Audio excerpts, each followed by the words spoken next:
Hi Anna. Hi Hello. James. How you going? Good. Very good. How are you going? I'm alright, I'm good. Now, where do we start? Oh, I know. Can we start with this? I want the full story.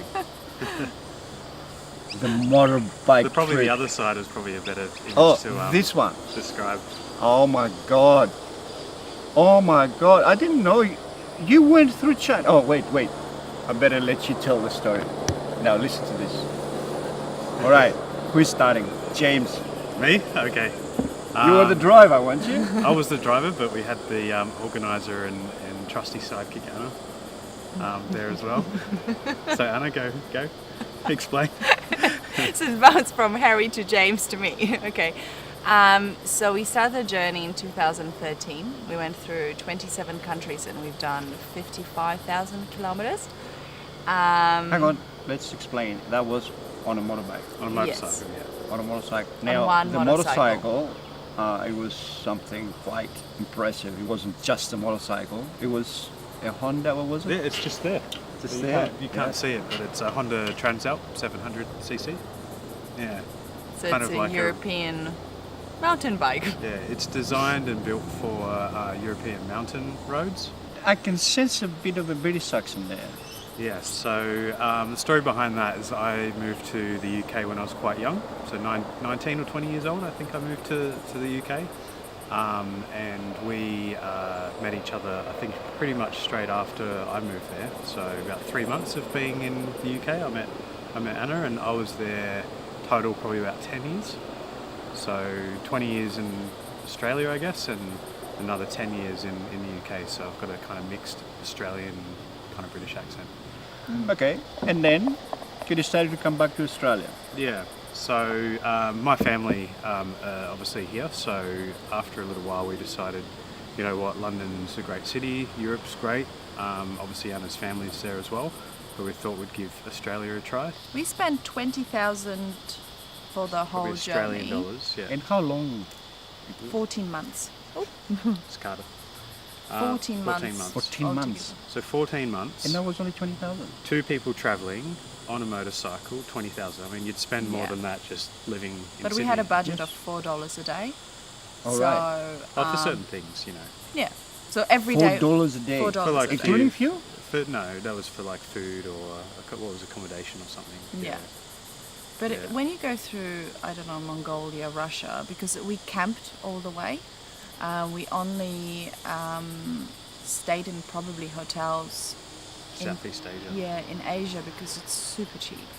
And especially in the areas where you don't have a lot of tourists, for them $1 is Yeah. like a month of income. Right. Yeah. Okay. So it was, and a bag of rice, it doesn't cost a lot. Yeah. So it was just. And because we had our own transport, like a lot of, even in the touristy areas, obviously the hotels and the hostels in that area are going to be really, really like European prices, Australian prices, that kind of thing. So because we had our own vehicle, we had the flexibility to just drive down the road 5 minutes, find a small, I don't know, well, not even a bed and breakfast, like Yeah. what we Alright, would have so here, a place with a bed in it, and that's- we'd pay like $2, you know. That's advice number 1. Yeah. Just get off the tourist truck. Oh, Yeah. of course. And you can still enjoy the touristy areas. You can still enjoy them, but you just go down the road or quite often we would meet other people, and naturally, you know, you would see us. I had the beard at that stage, traveling on the motorcycle, so they would say, hey, like, we really like. We're invited you're most welcome. of the times. So we most were of the time, we invited just welcome to their us into houses the house, and yeah. they cooked for us. Oh my God. Yeah. Yeah, it was pretty amazing to see how people that they don't have anything would share whatever they have, and people in like touristy areas, when they do have money, you can see that they are very different. So tell me, when you actually decided to do this, because we're talking about a long trip, and some of the countries you went through, it could be pretty scary. Like we went to Chechnya, and in Chechnya it was absolutely amazing. People were so friendly, and we were in the middle of Ramadan, so we didn't want to drink or eat in front of people.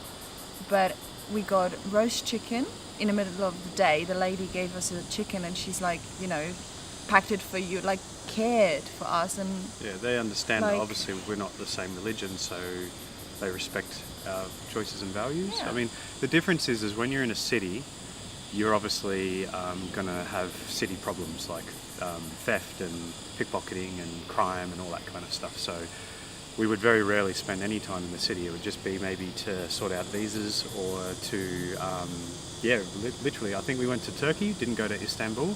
We went to Russia, we didn't go to Moscow. So we would be just kind of exploring the rural, natural areas where if you travel through, if you're traveling scary. through a village and they don't see anybody, they're not going to come chase after you and take everything from you. Like, they're not those kind of people. You have that in the city. When you actually decided that you're gonna do it, you didn't feel any sort of remorse, like thinking, "Oh my God, it's No, gonna be." it was scary. Yeah, there was It a couple of things scary. that we had to do. So important thing was to know how to fix the motorcycle. So if we break down in the middle of nowhere, so for I think it was the year leading up to our departure date, I did a motorcycle maintenance mechanical course. Did you have any major issues with it? No. Yeah, so we had suspension leaks. We had Kazakhstan roads. we had an electrical fault that stopped us big time. So in China we broke down about 300 kilometers from the border. We don't speak Chinese, obviously, What did you fix and we yourself? had to arrange to get a van because we couldn't fix it. It was busted. So we had to get a van. Had to find someone who spoke a little bit of English to help us. Managed to get a van. We put the motorcycle in the van, but because the van was so Talking about a really small, small van. we had to take all the boxes It's off. Mike. We had to fit the motorcycle in the van, tie it so it wouldn't fall over. The front wheel was out of the sliding door, so we had to rope the sliding door as closed as possible. The back door was open, so we had to rope that down. And then there was no space for me and Anna to sit. So we had the driver and the guy helping. They swapped drivers throughout the night. And then there was me and Anna curled up in the back, Underneath holding the- the motorcycle up because we were under it. And So we were I taking slept, we turns, did yeah. shift, I slept while she held the motorcycle up. And how long? How long? It was about 300 or 400 k's, but in Australia that's not very far. But in China, there's on no Chinese roads, that yeah. was a good probably 14 hours Oh driving. my God! And you were just curled up underneath Curled the up, motorbike yeah. like this. There was one point in the middle of the night we got to a kind of some sort of military checkpoint kind of thing that they have in China between the states. And you could see the Chinese officials talking to the drivers, and then they had their torch like looking at the drivers, and then they looked in the back and they were like, okay, just go. Sounds like a spy story. Yeah, they could see us like little refugees like in the back of the van, and then they just waved us on, and then we're fine. But once we got to the Chinese Laos or Lao border, obviously the bike still wasn't operating, so we had to push it through to the visa immigration office, had to then go to customs. You pushed it, but you tied the rope. Oh, that was later. We Yeah. had to push it through customs. We had to do the customs documentation. And then once we got into Laos, we had to get a rope to tie to the back of a car to tow us to this nearest town. But by that time... Have you ever heard towing the motorbike? Towing the Oh, it's motorbike. hard because on a car it's different. But if the car jerks you, you lose your balance Yes. and you can fall. So that was the mechanical side of things. There was obviously like first aid. We did first aid course leading up to our trip. So we did first aid, but we asked the first aid trainer to focus in on the types of accidents we would most likely see. So there's no like point of doing snake bite, or But how to things remove like the that. helmet But how to when you have- remove the helmet safely without affecting the spinal cord, like that was super helpful. Or the type of bleeding injuries or breaks, that was going to be a big one. So we used that, not for us, but we saw a couple of accidents on the road. So we were Yeah. able to do some, we had a big first aid. Oh, so you were actually helping other people? Yeah. Oh, wow. Yeah. So we saw a French-Canadian couple in Laos have a motorcycle accident. So they were in shock. So we had to treat shock first and then treat the bleeding. 27 countries for 10 months. What an experience. Yeah. Yeah, it was... I mean, we're talking about starting from London, you said? Yeah. So you Yeah. went right through Europe, Yeah. from Poland, then down to Greece? Yeah, Yeah, we did. Yeah, we didn't just go straight. There was a couple of things we wanted to go, if we're going this far, let's just deviate and do some things. So we hadn't seen Greece before, so we wanted to see Greece. Turkey as well. Then you went through Kazakhstan, you just went Russia, Mongolia, China, and then you just came down Asia and down to Australia. Yeah. So traveling through places like Kazakhstan and Russia and China, Beautiful. Yeah. just beautiful. That part I think would probably be one of the most exciting for a couple of reasons. I think when you go from London, obviously you've got your typical white British London, English person, and then when you go across to the other side, China, you've got your Han, Chinese. So I was interested to see how the faces Landscape change, and how faces people change, and it's not like we see like if you were to get a European to stand next to a Chinese person, you see a lot of difference in faces and culture. But what we realised when we travelled across Eurasia was that it doesn't just happen like you go from one country to another and it just changes like that. It's a smooth transition, so you don't actually see it change so quickly. It's like, so it was very interesting to just like people watching. You're basically people watching from a motorcycle. You got your motorcycle helmet slowly up. everything changed. You're looking like, at. it's You're not in a incredible. car. You're on a motorcycle. You're traveling through villages slowly, like 20 k's per hour, 30 k's, and you're seeing faces change every village all the way across. So it's not like bang, it changes. It changes so slowly. So that's incredible. And landscape as well, like landscape changing, is quite amazing. So Yeah. you have an idea of what Siberia's going to look like. It's going to be like lots of forest, lots of trees. It's going to be dense. It's going to have rivers and all that kind of thing. And you're traveling through Kazakhstan, which is like kind of desert. It's a steppe. It's a Kazakh steppe. And you're like, we're going to be in Siberia soon, at least a few weeks, but we're in this grassy environment. Like, how is that going to change? And then you're driving, and you'll see one tree, then you'll see 3 trees, then you'll see 10 trees, and then you see 100 trees, and then you're in Siberia, and it's like, wow, like it changes like that. Like, it's pretty amazing. What about the weather? Wasn't that pretty cold? We- Siberia. Yeah. That's Yep. what, We timed it so you were we're there in summer or winter? in summer. We timed Okay. it so we were traveling through. We were following the summer through, but also we're following a relatively dry season. But there's an area in Sumatra where the wet season was coming up and we were going down, so it got really wet in Indonesia. But we actually timed it the perfect time of year. But in saying that, when we were in parts of Russia and Mongolia, it was a little bit wet, and it still got to, like, especially in Mongolia, about -2 at night, -3 at But night. also, what was it, 40? So traveling at minus. But during the day, on it's a okay. motorbike. In Mongolia, you have a massive temperature difference. So in the middle of the day, it can be 40 degrees, and at night, it can be -20. It's incredible how it, like, very close to the desert, how that works. So you just need to change with the nature. Many times we put the tent up with our helmets and full gear because mosquitoes were there to kill you. They're just Alright. insane. Yeah, like, you'd get off the bike and you'd still have your motorcycle equipment on, you have your helmet on, but a mosquito will find a little piece of skin between that, and they're big ones. Like, we had to can't get kill them we as had well. to It's like- we had to get rid of our tent because inside the tent, once we got inside and zipped it up, there were still mosquitoes buzzing around, and you'd spend probably 5 minutes just trying to kill them before you went to sleep. So there's all these kind of blood splatters on the inside of the tent. It's pretty gross. In Kazakhstan, the potholes are probably like 20 meters. That's big. that's the next thing I was going to ask So you. your bum is not sore because you constantly stand up, you're sitting down, just you're do moving. this. So, Yeah. the best experience. The best part was being able to help out a local in some sort of way, like to be able to. So, for example, Anna, we'd gone to this place in Mongolia. It was in the middle of nowhere in this sort of tiny little shop, and we needed to buy some supplies.